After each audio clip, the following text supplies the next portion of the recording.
नमस्कार सभी सम्मानित अभिभावकों, विद्वान शिक्षक साथियों एवं प्रिय शिष्यों का हार्दिक स्वागत है। आज हम आपको वाक्यों में संज्ञा पदों की पहचान व संज्ञा के कार्य के बारे में बताएंगे। संज्ञा को किस प्रकार से पहचाना जा सकता है, उसके लक्षण क्या हैं और संज्ञा किस प्रकार से कहाँ पर कैसे कार्य करती है, इसको हम बताएंगे। चलिए चलते हैं कक्षा शिक्षण की ओर। नमस्कार, पुनः आप सभी का स्वागत है कक्षा शिक्षण में। संज्ञा के बारे में आप इससे पहले वीडियोज में जान चुके हैं। संज्ञा क्या है, संज्ञा के भेद आप जान चुके हैं। आज हम चाहे 10 में आता है संज्ञा के शब्द को पहचानने के लिए, या 9 में आता है, या 6, 7, 8 में आता है, या फिर प्रतियोगी परीक्षाओं में आता है, स्नातक में भी आ सकता है, जिसका ये ले रखा हो जिसने व्याकरण। तो कहने का तात्पर्य यह है कि अब हम आपको संज्ञा को पहचानने का जो सरल रूप है, इससे पहले मैं काफी आपको बता चुका हूं जिससे हम संज्ञा को पहचान सकते हैं। फिर भी वाक्य में संज्ञा पदों की पहचान के जो नियम होते हैं, वाक्य में संज्ञा पदों की पहचान के नियम या पहचान करना कि कैसे पहचान लेंगे कि ये संज्ञा शब्द है, ये बताएंगे। और दूसरी बात, संज्ञा में वचनों के आधार पर कैसे रूप बदलता है, वचन के आधार पर संज्ञा को किस प्रकार से हम लिखेंगे, वचन बदलेंगे उसका था एक वचन या बहुवचन में। कौन से ऐसे शब्द हैं जो वचन जिनका बदला ही नहीं जा सकता है, कौन से ऐसे शब्द हैं जिनका वचन बदलने के लिए हमको संख्या का प्रयोग करना पड़ता है, उसको हम आपको इसमें बताएंगे ताकि आप सरलता पूर्वक इसको समझ पाए। सहज ही हमारे मस्तिष्क में इसका जो है एक चित्र बनेगा, सहज ही हमारे कार्य व्यवहार में ये बनेगा, आएगा, और एक व्यवहारिक रूप में सरलता पूर्वक हम इसको सीख पाएंगे। इसके लिए है पहले शुद्ध वातावरण, शुद्ध आचरण, शुद्ध ज्ञान को प्राप्त करना, शुद्धता पूर्वक किसी भी कार्य के प्रति समर्पित रहना, उसको सीखना या समझना। चलिए आइए शुरू करते हैं। हमेशा की तरह आज हमारा वाक्य में संज्ञा के पदों की पहचान के नियम बताना है। तो देखिए, नंबर 1 है, किसी भी संज्ञा पद के बाद कोई भी संज्ञा पद आता है, माना उसके बाद कारक चिन्ह आता है, अर्थात प्रसर्ग भी कहते हैं इनको, ने, को, से, के लिए, में, पर, अर्थात कर्ता ने कर्म को करण से, संप्रदान के लिए अपादान से, यहाँ पर एक से और आ जाएगा अपादान से, पेड़ से गिरने के लिए, फिर मैं पर अर्थात अधिकरण मैं पर, एक यहाँ पर एक से आप और लिख सकते हैं, ये ने, को, से, के लिए, फिर यहाँ पर से अपादान वाला, ये छूटने के लिए होता है। ये से जो है छूटने के लिए होता है, अलग होने के लिए। मैं स्टेशन से अभी आया, ये स्टेशन से अलग होकर आ गया। पेड़ से पत्ती गिर गई, ये पत्ती अभी तक वहां थी, अब गिर गई, तो ये जो है ये से के लिए, यह अपादान कारक है। तो कारकों का जिसमें प्रयोग होता है, अर्थात इनको जो है कारक चिन्हों के द्वारा हम पहचान सकते हैं। इसलिए हमने आपके लिए कारक चिन्ह लिख दिए हैं यहाँ पर। और ये चिन्ह कहते हैं लोग, चिन्ह नहीं, चिन्ह। हो पर हलंत होता है, चिन्ह हल होता है बीच में, हलंत नहीं होता, हल होता है। हलंत और हल में भी मैं आपको इससे पहले वाले वीडियो में बता चुका हूँ, बहुत पहले, 1 साल पहले। तो चिन्ह, तो कारक चिन्ह जो है उसमें होते हैं, इनको परसर्ग भी कहा जाता है। ये तो आदि परसर्गों का प्रयोग, ये कारक चिन्ह और परसर्गों में इसीलिए अंडरलाइन कर रखें, दोनों एक ही हैं, आदि का प्रयोग किया जा सकता है। अर्थात आपके जो पेपर में या प्रश्न पत्र में या कहीं पर भी आपसे जब पूछा जाएगा, वहां पर कोई परसर्ग का प्रयोग किया जा सकता है, आपको पहचानना है। जैसे राम ने रावण को सीता के लिए बाण से मारा, ये बाण से छूट गया, धनुष से बाण छूट गया, से छूटने के लिए, तो जो है फिर सीता के लिए है ना, बाण से यानी कि धनुष बाण से छूटा, धनुष से बाण छूटा, फिर नाभि में लगा, ये नाभि में पर, रावण की नाभि में लगा, और रावण बोला हे राम। ये पूरा संबोधन पूरा कारकों का है, मैंने अपने विद्यार्थियों को बताया है बहुत बार, इसमें पूरे कारक आ जाते हैं। तो ये जो है, ये उदाहरण मैंने इसलिए लिखा है, ये ने, को, से, के लिए, मैं, पर, इस प्रकार के जो परसर्ग लगे होंगे या कारक चिन्ह लगे होंगे, इनको हमें पहचानना होता है। फिर दूसरी बात, किसी भी संज्ञा पद के पहले जब संज्ञा पद आ रहा है, यानी कि नाम, व्यक्ति, जाति, जो भी आ रहा है भाव, उससे पहले विशेषणों का प्रयोग भी हो सकता है। बड़े मजे की बात है कि संज्ञा शब्द के साथ पहले क्या लगेगा? विशेषण। जैसे मैंने बताया कक्षा 8 के लड़के बहुत अच्छे होते हैं, यहाँ अच्छे होते हैं बाद में आ रहा है, लेकिन अच्छे लड़के ये काम करते हैं, अच्छे लड़के जिद नहीं करते, अच्छे बच्चे जिद नहीं करते, ये इस प्रकार का भाव। जैसे सफेद कुर्सी, ये कुर्सी यहाँ संज्ञा है लेकिन पहले सफेद आ गया, विशेषण आ गया।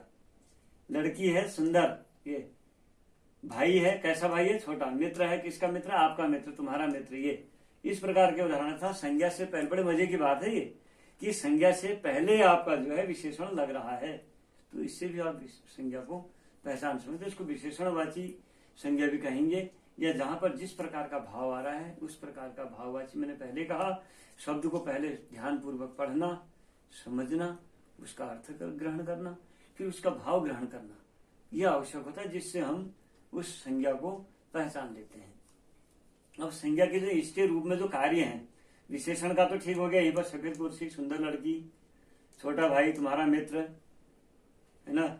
इस प्रकार से हम बना सकते हैं। सफेद कागज, सफेद चार्ट, लाल चार्ट, ये तो बन जाएगा। सफेद पेन, जो भी है बन जाएगा। अब संज्ञा के कार्य जो मैं इससे पहले भी बता चुका हूं आपको, इससे पहले वाले वीडियो में मैं आपको बता चुका हूं कि संज्ञा के कारक के आधार पर कार्य जो होते हैं वो बदलते रहते हैं। जैसे यहाँ देखते हैं किसी भी वाक्य में संज्ञा पद कर्ता, कर्म, पूरक, करण, अपादान, अधिकरण और आदि जो कारक हैं उनमें ये काम कर लेता है। जैसे मोहन सो रहा है, ये मोहन सो रहा है, यानी कि सो कौन रहा है? मोहन रहा है, तो कर्ता कारक, कर्ता के रूप में संज्ञा का प्रयोग किया गया है। यहाँ मोहन पुस्तक पढ़ रहा है, किसको पढ़ रहा है? पुस्तक को पढ़ रहा है, तो को आ रहा है तो कर्म आ जाएगा, कर्ता ने कर्म को, ये कर्म कारक।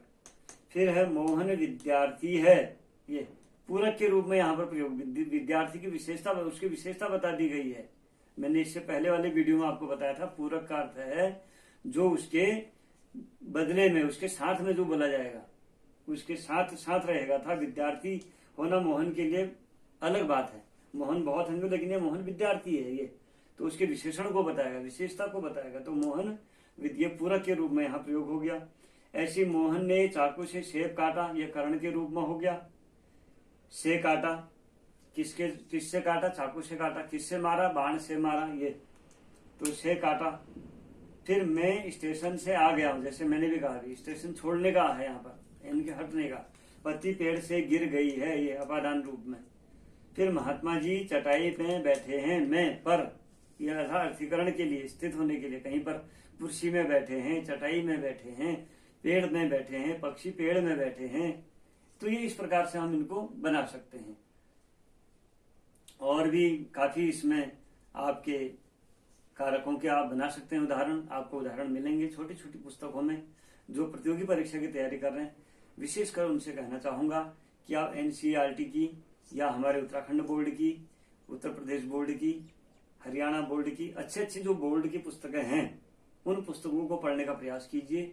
छोटी कक्षाओं की पुस्तकों में आपको ये बढ़िया उदाहरण और भी अच्छे मिल जाते हैं। हम प्रतियोगी परीक्षाओं में सफल नहीं होते, उसका कारण यही होता है कि हम बड़ी कक्षाओं का तो याद कर लेते हैं, पेपर आने वाले हैं, टेस्ट दे रहा हूं करके, लेकिन जो छोटी कक्षाओं के होते हैं वो हमें याद नहीं होते। जबकि छोटी कक्षाओं से ही बच्चा पहले 1 सीढ़ी चढ़ता है, 2 सीढ़ी चढ़ता है, 3 सीढ़ी चढ़ता है, तो पहले नीचे की सीढ़ी को भी तो पता होनी चाहिए हमें कि हम नीचे से ऊपर चढ़ रहे हैं।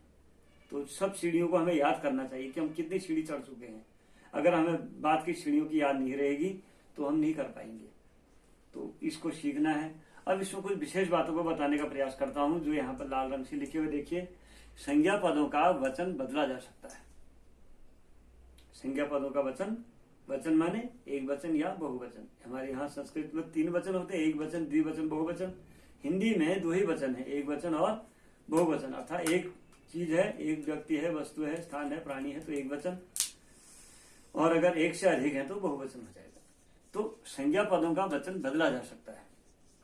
ये समझ में आपके आ रहा होगा, नहीं आ रहा है तो मैं बताता हूं। जैसे कुर्सी का कुर्सियां, ये ऐसे हम वचन को बदल सकते हैं। अर्थात संज्ञा के पदों के वचनों को भी बदला जा सकता है।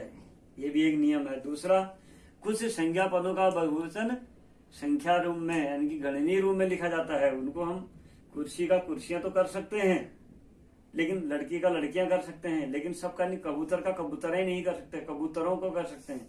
बहुत चीज होता है, लेकिन उनके हम गणनीय रूप में लिखते हैं। जैसे 1 दर्जन केला, 1 पक्षी, 1 जानवर, एक ईमानदार, 1 अध्यापक। इस प्रकार से हम उसको गणनीय रूप में भी हम उसको बहुवचन बना सकते हैं। इसको गणनीय संज्ञा कहलाएगी। ये जो गणनीय जो आएंगे, जहां पर गणना होगी, उसको गणनीय संज्ञा का रूप कहेंगे हम। फिर है, कुछ संज्ञा पदों में वचन बदला ही नहीं जा सकता है। ये भी बड़े मजे की बात है। अब देखिए, कुछ संज्ञा शब्द ऐसे हैं, आपको लगा होगा अभी तक कि सबके बहुवचन बन जाएंगे जी। कुछ शब्द ऐसे हैं जिनके बहुवचन आप कर ही नहीं सकते हैं। जैसे दिल्ली, कलकत्ता, यानी कि स्थान का बहुवचन आप नहीं कर सकते हैं। तो इस प्रकार से कुछ शब्द ऐसे होते हैं जिनका हम बहुवचन कर नहीं सकते हैं, अर्थात उनके बहुवचन बनाने के लिए हमको जो है वो मतलब उसी रूप में उसको लिखना पड़ता है। लोहा, दूध, तेल। अब तेलों नहीं कहेंगे ना, तेलों में आ गया, नहीं। दूधों में नहीं, दूध। ये कुछ शब्द ऐसे होते हैं जिनका हम वचन बदल ही नहीं सकते हैं। तो ये बहुत महत्वपूर्ण बात आपको मैंने बताने का प्रयास किया है। इसको सीखने का प्रयास कीजिए। काफी लोग इसमें भ्रम की स्थिति रहती है। मेरा मेन जो मुख्य जो कारण है वो यही रहता है कि भ्रम की स्थिति न हो। हम आधी अशिक्षा तो हमारी भ्रम से है। मैं सच बताऊं तो प्राथमिक कक्षा से लेकर के बड़ी बड़ी कक्षाओं तक इतने ऐसे विषय पढ़ाए जाते हैं, विषय को इस ढंग से पढ़ाया जाता है, पाठ्य वस्तु को, कि समझ में ही नहीं आता विद्यार्थी की क्या सरल है क्या कठिन है। वो इसी में उलझा रहता है और फिर वो सोचने में ही रह जाता है, तारे जमीन पर की तरह वो सोचने में ही रह जाता है। फिर तो हमें जो है पहले है कि अध्यापकों को भी निवेदन है कि शब्दों को इस ढंग से बताएं, चाहे किसी भी विषय में हो, कि भ्रम की स्थिति न हो। इसलिए ऑथेंटिक पुस्तक होनी चाहिए, संदर्भ ग्रंथ अच्छे होने चाहिए। आज तो अंतर्जाल में बहुत सारी व्यवस्थाएं हैं, आप उसको पढ़ सकते हैं। किसी प्रश्न के 2-2 उत्तर भी होते हैं, 2-2 स्वरूप भी होते हैं। किसी पद के जो है 2-2 3-3 स्वरूप होते हैं, अर्थ भी बहुत प्रकार के होते हैं। तो हमारा धर्म है, अध्यापकीय धर्म, ये कहता है कि हम सबसे पहले विद्यार्थी के अंदर जो भ्रम है, जो आज तक पढ़ाया गया है, जैसे हमको पढ़ाया जाता है हम अंग्रेजों के गुलाम थे। बताओ, जैसे अंग्रेजों के गुलाम रहे होंगे, हम तो गुलाम के भी गुलाम रहे हैं। गयासुद्दीन बलबन, इल्तुतमिश, मोहम्मद गोरी आया, देश को गुलाम बना गया और अपने गुलाम को यहाँ का हमारा राजा बना गया। तो हम तो गुलाम के भी गुलाम रहे हैं, लेकिन पढ़ाया क्या जाता है? हम अंग्रेजों के गुलाम रहे, हम अंग्रेजों के गुलाम रहे, 26 जनवरी के दिन नारे लगाओ अंग्रेजों के प्रति, बस। जबकि ये भ्रम है।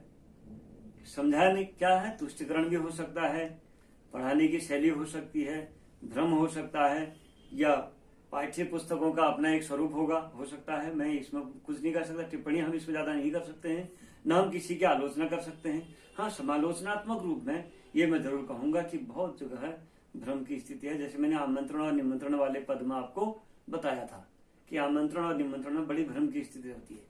ऐसी मैं आपको अपराध और पाप में भी भ्रम की स्थिति स्पष्ट करूंगा एक दिन। ऐसे अन्य शब्दों में राग और रंग, रंग और रंगों, दिन और दिनांक, दिवस, इन सब में आपको मैं एक दिन प्रयास करूंगा कि छोटे छोटे जो जिसके कारण इनको अलग अलग बोला जाता है, इन भ्रमों को दूर किया जाए। इन व्यवस्थाओं को या इन शब्दों को, इन अवयवों को, इन भिन्नार्थक, श्रुति भिन्नार्थक शब्दों को हम जो है स्पष्ट कर पाए, ऐसा मैं प्रयास हर वीडियो में करूंगा। यहाँ पर जो बताया गया है इसको आप सीखें, समझें। यदि समझ में नहीं आया है दोबारा आप इसको सीखें। ये वाला पोर्शन जो है आपका, ये तो मैं पहले भी आपको बता चुका हूँ इसी वीडियो में, इससे पहले वीडियो में बता चुका हूँ कि संज्ञा किस स्वरूप में बदलते रहती है। ये संज्ञा के स्वरूप बदलने का है, कर्ता के आधार पर, कर्म के आधार पर, पूरक के आधार पर, अधिकरण के आधार पर या अपादान के आधार पर, इस आधार पर ये बदलने का एक स्वरूप है। तो इसको आप सीखिए, प्रयास कीजिए, आपको आना चाहिए और आपके अच्छे भविष्य की कामना करता हूँ। आप प्रतियोगी परीक्षा की तैयारी कर रहे हैं, हमारे मित्र के ही प्रेरणा से मैं कर रहा हूँ, एक छात्र अध्यापक की प्रेरणा से इसको कर रहा हूँ। उन्होंने मेरे से कहा कृपया आप संज्ञा बता दीजिए और उसके भेद बता दीजिए, तो मैंने सरलता रूप में आपको बताने का प्रयास किया है। आप सभी सुखी रहें, निरोग रहें, स्वस्थ रहें, कुशल रहें। नमस्कार।